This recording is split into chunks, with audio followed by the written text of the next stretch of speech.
அவர்களுக்கு நன்றியோடு எனது இரங்கலை தெரிவித்துக் கொள்கிறேன். நன்றி.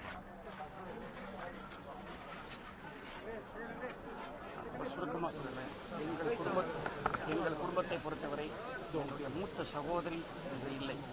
ஆனால் அவர்கள் எப்படி பெருமையாக சொல்ல வேண்டும் என்றால், நான் படித்த சரித்திரத்தில் பார்த்த சரித்திரத்தில் 3 பேருக்கு தான் அயர்ன் லேடி என்ற பட்டம் பொருந்தும். மார்கரெட் தாச்சர், இந்திரா காந்தி, நமது புரட்சி தலைவி அவர்கள். இதை தவிர அவரை பற்றி வேறு எதுவுமே சொல்லுவாங்க. The iron lady live in that region and when she passed on, அவர்களுடைய வாழ்க்கை முறை, அந்த தைரியம் வருங்கால தாய் குலத்துக்கு ஒரு பெரிய ஊக்கமாக இருக்க வேண்டும். இது அவர்களுடைய மரணம் இல்லை, just going into another life, அவ்வளவுதான். முதலமைச்சர் மறந்துட்டாங்கிறத நினைக்க கூட முடியல. அவங்க மறைஞ்சது இல்ல, திரும்பிதான் ஒரு மிராக்கிள் நடந்து எந்திரிச்சிட மாட்டாங்கிற ஆசை தான். பெண்களுக்கு எல்லாருக்குமே மிகவும் பாதுகாப்பா இருக்காங்க. அவங்க கூட 17 படம் ஆக்ட் பண்ணியிருக்கேன். அவங்க மறைவு ஒரு மறக்க முடியாத ஒரு பெரிய துயரம். அம்மா அவர்களுடைய ஆத்மா சாந்தி அடைய எல்லாம் வல்லாரு.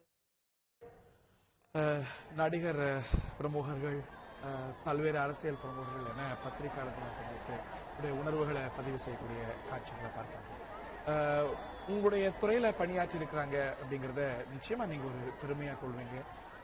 சற்று நேரத்துக்கு முன்பாக நடிகர் சங்க தலைவர் சொன்னது போல அவங்க எல்லா துறையிலையும் அவங்க நுழைந்த அத்தனை துறைகள்லயும் அவங்க இருந்தோம் என்பது இல்லாம அத்தனையிலையும் சாதனை படைத்திருக்கிறாங்க. அத்தனையிலையும் சிகரம் தொட்டிருக்கிறாங்க. அது இசைத்துறையோ, நடனத்துறையோ, திரைத்துறையோ, அரசியலோ,